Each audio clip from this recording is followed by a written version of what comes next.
ಗಾಡಿ ಎಂತ ಇತ್ತು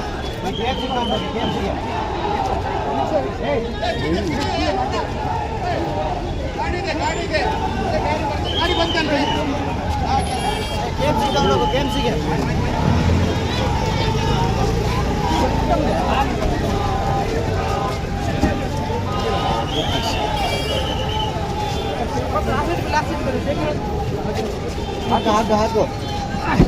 ಒಳ ಹೆಂಗೆ ಹತ್ತೊಬ್ಬ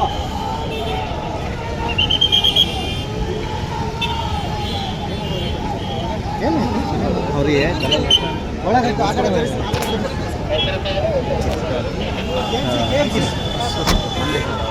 ಹಂಗೆ ಹತ್ತು ನೀನು ಹತ್ತು